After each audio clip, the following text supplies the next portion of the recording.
بسم الله الرحمن الرحيم. الحمد لله الذي أنزل على عبده الكتاب ولم يجعل له عوجا قيما لينذر بأسا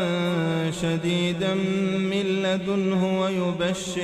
ويبشر المؤمنين الذين يعملون الصالحات أن لهم أجرا حسنا ماكثين فيه أبدا وينذر الذين قالوا اتخذ الله ولدا ما لهم به من علم ولا لآبائهم كبرت كلمة تخرج من أفواههم إن يقولون إلا كذبا فلعلك باخع نفسك على آثارهم إن لم يؤمنوا بهذا الحديث أسفا إنا جعلنا ما على الأرض زينة لها لنبلوهم أيهم أحسن عملا وإنا لجاعلون ما عليها صعيدا جرزا أم حسبت أن أصحاب الكهف والرقيم كانوا من آياتنا عجبا إذ أوى الفتية إلى الكهف فقالوا ربنا آتنا من لدنك رحمة وهيئ لنا من أمرنا رشدا فضربنا على آذانهم في الكهف سنين عددا ثم بعثناهم لنعلم أي الحزبين أحصى لما لبثوا أمدا نحن نقص عليك نبأهم بالحق إنهم فتية آمنوا بربهم وزدناهم هدى وربطنا على قلوبهم إذ قاموا فقالوا ربنا رب السماوات والأرض لن ندعو من دونه إلها لقد قلنا إذا شططا هؤلاء قومنا اتخذوا من دونه آلهة لولا يأتون عليهم بسلطان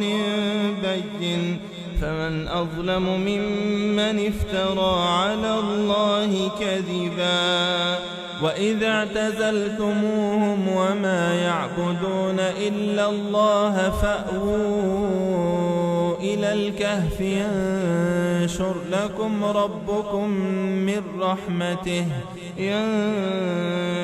لكم ربكم من رحمته ويهيئ لكم من أمركم مرفقا وترى الشمس إذا طلعت تزاور عن كهفهم ذات اليمين وإذا غربت تقرضهم ذات الشمال وهم في فجوة منه ذلك من آيات الله من يهد الله فهو المهتد ومن يضلل فلن تجد له وليا مرشدا وتحسبهم أيقاظا وهم رقود ونقلبهم ذات اليمين وذات الشمال وكلبهم باسط ذراعيه بالوصيد لو اطلعت عليهم لوليت منهم فرارا ولملئت منهم رعبا وكذلك بعثناهم ليتساءلوا بينهم قال قائل منهم كم لبثتم قالوا لبثنا يوما أو بعض يوم قالوا ربكم أعلم بما لبثتم فابعثوا أحدكم بورقكم هذه إلى المدينة فلينظر أيها أزكى طعاما فليأتكم برزق منه وليتلطف ولا يشعرن بكم أحدا إنهم إن يظهروا عليكم يرجموكم أو يعيدوكم في ملتهم ولن تفلحوا إذن أبدا وكذلك أعثرنا عليهم ليعلموا أن وعد الله حق وأن الساعة لا ريب فيها إذ يتنازعون بينهم أمرهم فقالوا بنوا عليهم بنيانا ربهم أعلم بهم قال الذين غلبوا على أمرهم لنتخذن عليهم مسجدا سيقولون ثلاثة رابعهم كلبهم ويقولون خمسة سادسهم كلبهم رجما بالغيب ويقولون سبعة وثامنهم كلبهم قل ربي أعلم بعدتهم ما يعلمهم إلا قليل فلا تمار فيهم إلا مراء ظاهرا ولا تستفت فيهم منهم أحدا ولا تقولن لشيء إني فاعل ذلك غدا إلا أن يشاء الله واذكر ربك إذا نسيت وقل عسى أن يهديني ربي لأقرب من هذا رشدا ولبثوا في كهفهم 300 سنين وازدادوا 9 قل الله أعلم بما لبثوا له غيب السماوات والأرض أبصر به وأسمع ما لهم من دونه من ولي ولا يشرك في حكمه أحدا واتل ما أوحي إليك من كتاب ربك لا مبدل لكلماته ولن تجد من دونه ملتحدا واصبر نفسك مع الذين يدعون ربهم بالغداة والعشي يريدون وجهه ولا تعد عيناك عنهم تريد زينة الحياة الدنيا ولا تطع من أغفلنا قلبه عن ذكرنا واتبع هواه وكان أمره فرطا وقل الحق من ربكم فمن شاء فليؤمن ومن شاء فليكفر إنا أعتدنا للظالمين نارا أحاط بهم سرادقها وإن يستغيثوا يغاثوا بماء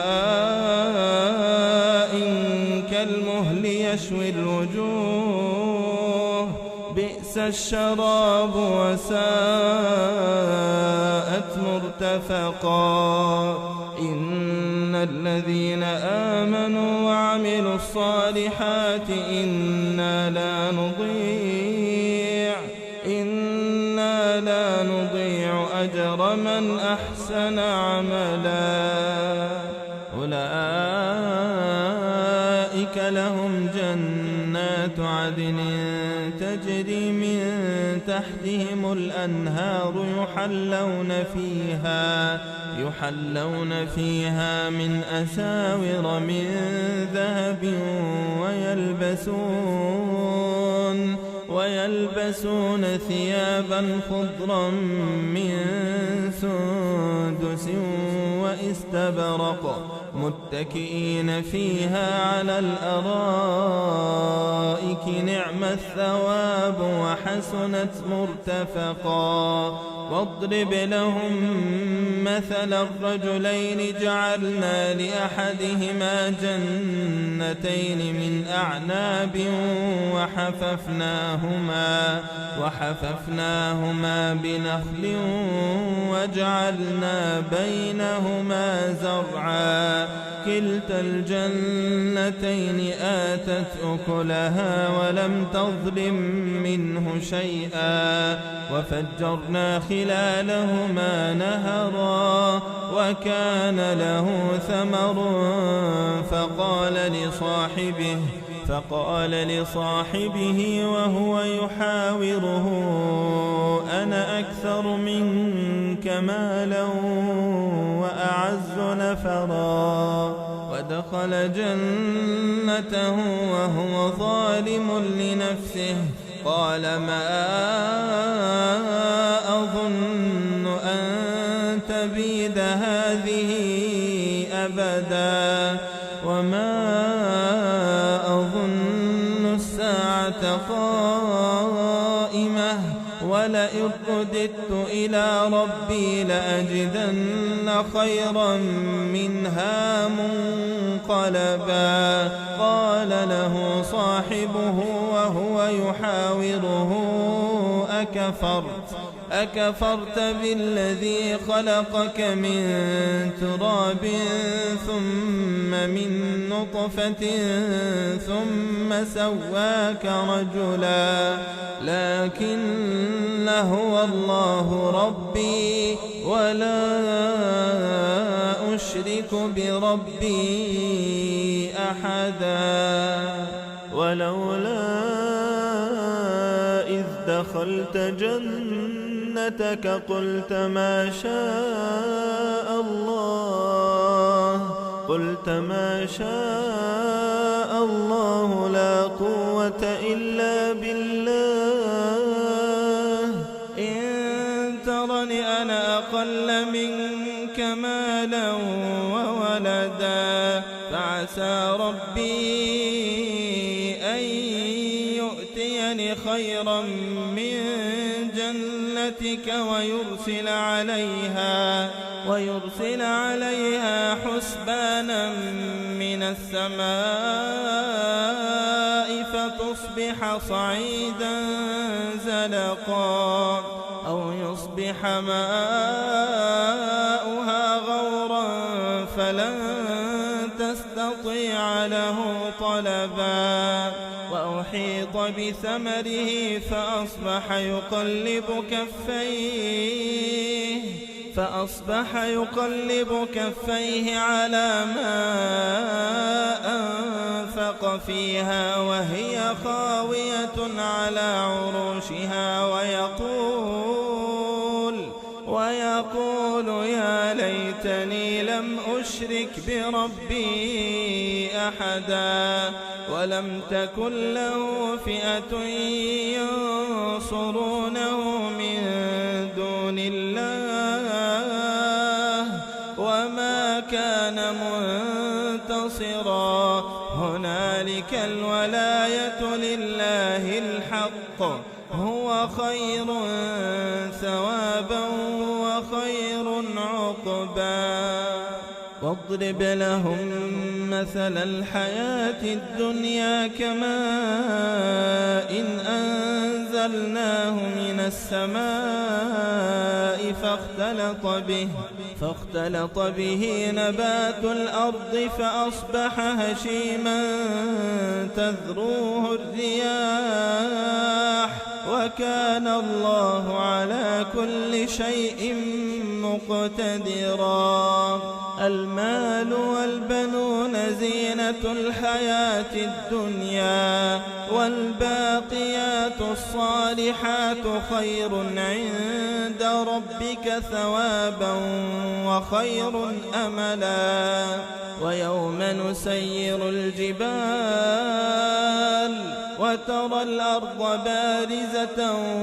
وحشرناهم فلم نغادر منهم أحدا وعرضوا على ربك صفا لقد جئتمونا كما خلقناكم أول مرة بل زعمتم أن لن نجعل لكم موعدا. ووضع الكتاب فترى المجرمين مشفقين مما فيه ويقولون يا ويلتنا ما لهذا الكتاب لا يغادر صغيرة ولا كبيرة إلا أحصاها ووجدوا ما عملوا حاضرا ولا يظلم ربك أحدا. وإذ قلنا للملائكة اسجدوا لآدم فسجدوا إلا إبليس كان من الجن ففسق عن أمر ربه أفتتخذونه وذريته أولياء من دوني وهم لكم عدو بئس للظالمين بدلا. ما أشهدتهم خلق السماوات والأرض ولا خلق أنفسهم وما كنت متخذ المضلين عضدا. ويوم يقول نادوا شركائي الذين زعمتم فدعوهم فلم يستجيبوا لهم وجعلنا بينهم موبقا. ورأى المجرمون النار فظنوا أنهم مواقعوها ولم يجدوا عنها مصرفا. ولقد صرفنا في هذا القرآن للناس من كل مثل وكان الإنسان أكثر شيء جدلا. وما منع الناس أن يؤمنوا إذ جاءهم الهدى ويستغفروا ربهم إلا أن تأتيهم سنة الأولين أو يأتيهم العذاب قبلا. وما نرسل المرسلين إلا مبشرين ومنذرين ويجادل الذين كفروا بالباطل ليدحضوا به الحق واتخذوا آياتي وما أنذروا هزوا. ومن أظلم ممن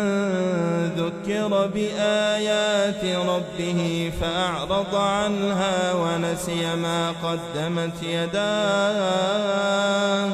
إنا جعلنا على قلوبهم أكنة أن يفقهوه وفي آذانهم وقرا وإن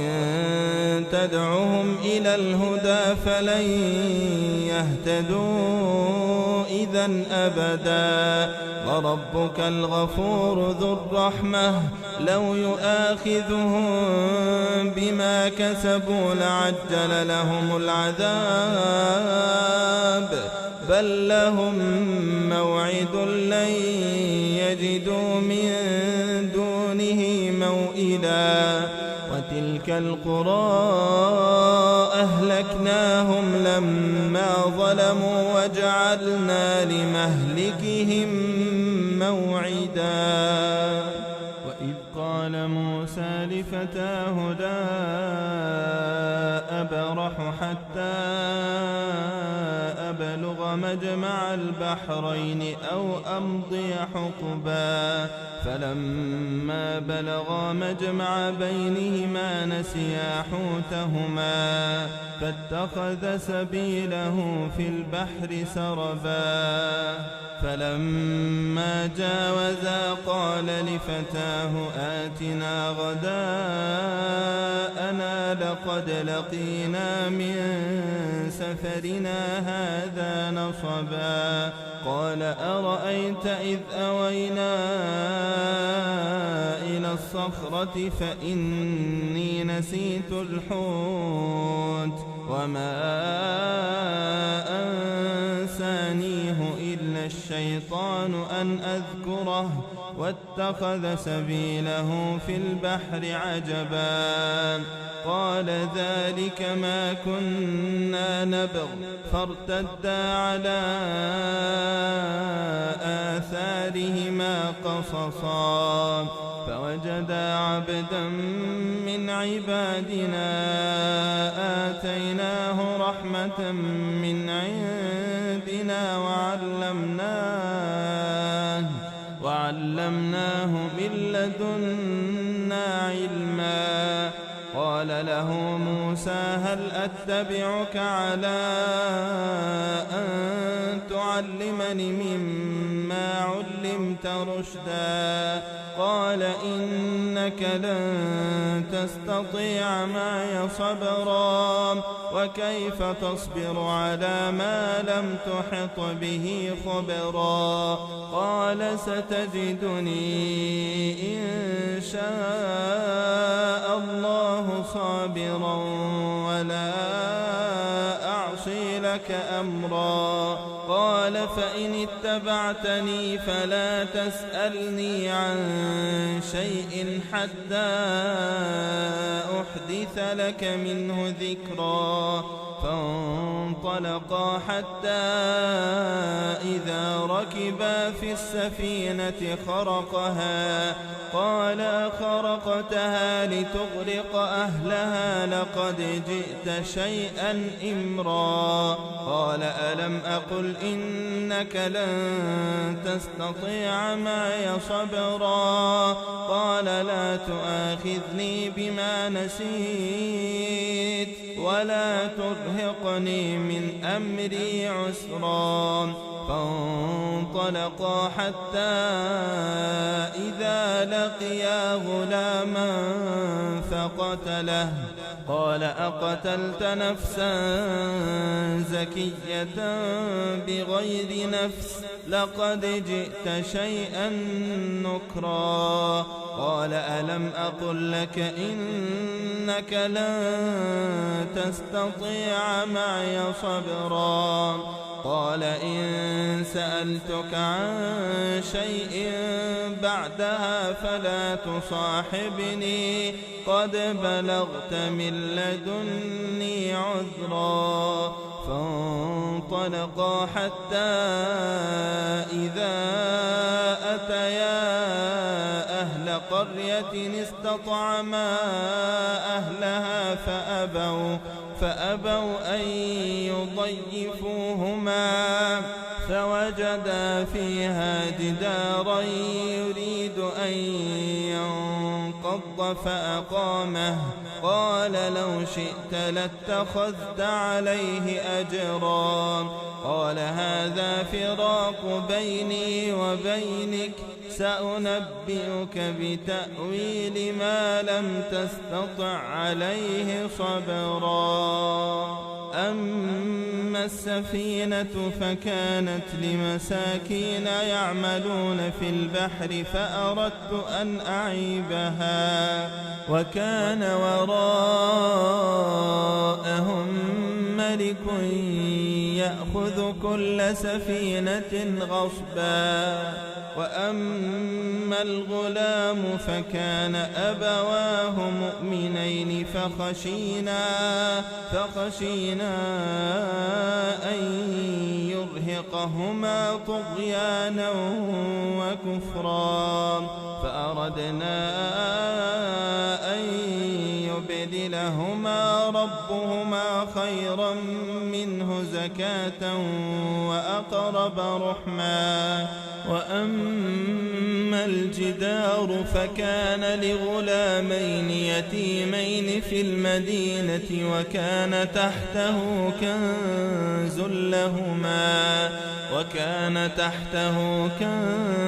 لهما وكان أبوهما صالحا فأراد ربك أن يبلغا أشدهما ويستخرجا كنزهما رحمة من ربك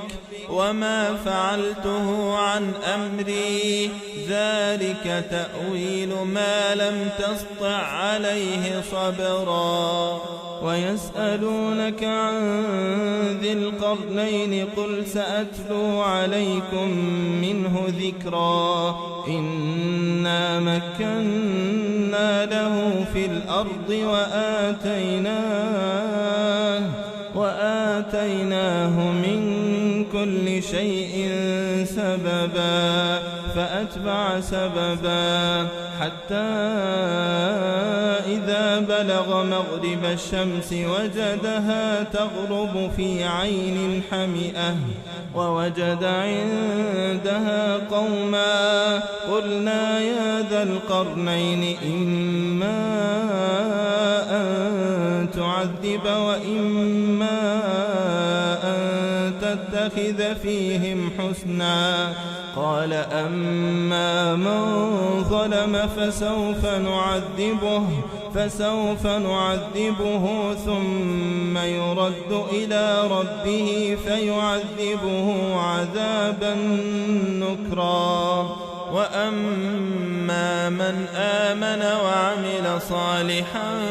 فله جزاء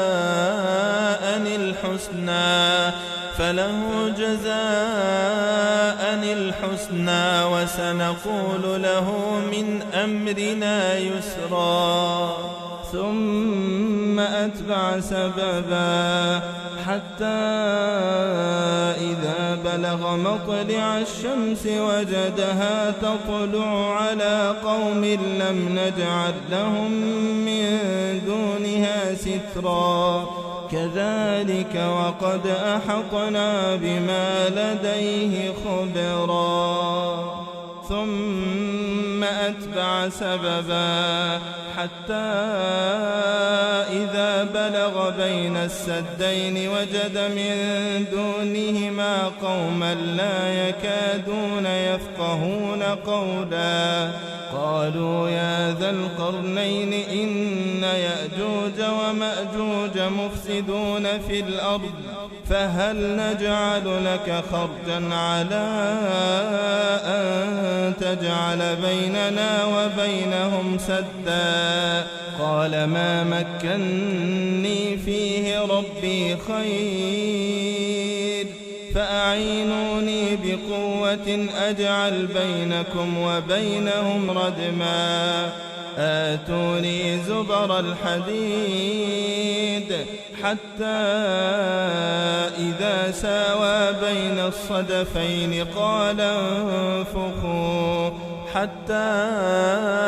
إذا جعله نارا قال آتوني أفرغ عليه قطرا فما استطاعوا أن يظهروه وما استطاعوا له نقبا قال هذا رحمة من ربي فإذا جاء وعد ربي جعله دكاء وكان وعد ربي حقا وتركنا بعضهم يومئذ يموج في بعض ونفخ في الصور فجمعناهم جمعا وعرضنا جهنم يومئذ للكافرين عرضا الذين كانت أعينهم في غطاء عن ذكري وكانوا لا يستطيعون سمعا أفحسب الذين كفروا أن يتخذوا عبادي من دوني أولياء إنا أعتدنا جهنم للكافرين نزلا قل هل ننبئكم بالأخسرين أعمالا الذين ضل سعيهم في الحياة الدنيا وهم يحسبون أنهم يحسنون صنعا أولئك الذين كفروا بآيات ربهم ولقائه فحبطت أعمالهم فلا نقيم لهم يوم القيامة وزنا ذلك جزاؤهم جهنم بما كفروا واتخذوا آياتي ورسلي هزوا إن الذين آمنوا وعملوا الصالحات كانت لهم جنات الفردوس نزلا خالدين فيها لا يبغون عنها حولا قل لو كان البحر مدادا لكلمات ربي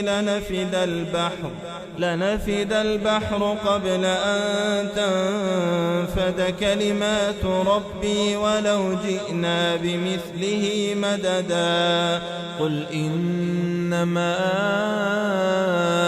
أنا بشر مثلكم يوحى إلي أنما إلهكم إله واحد فمن كان يرجو لقاء ربه فليعمل عملا صالحا ولا يشرك بعبادة ربه أحدا.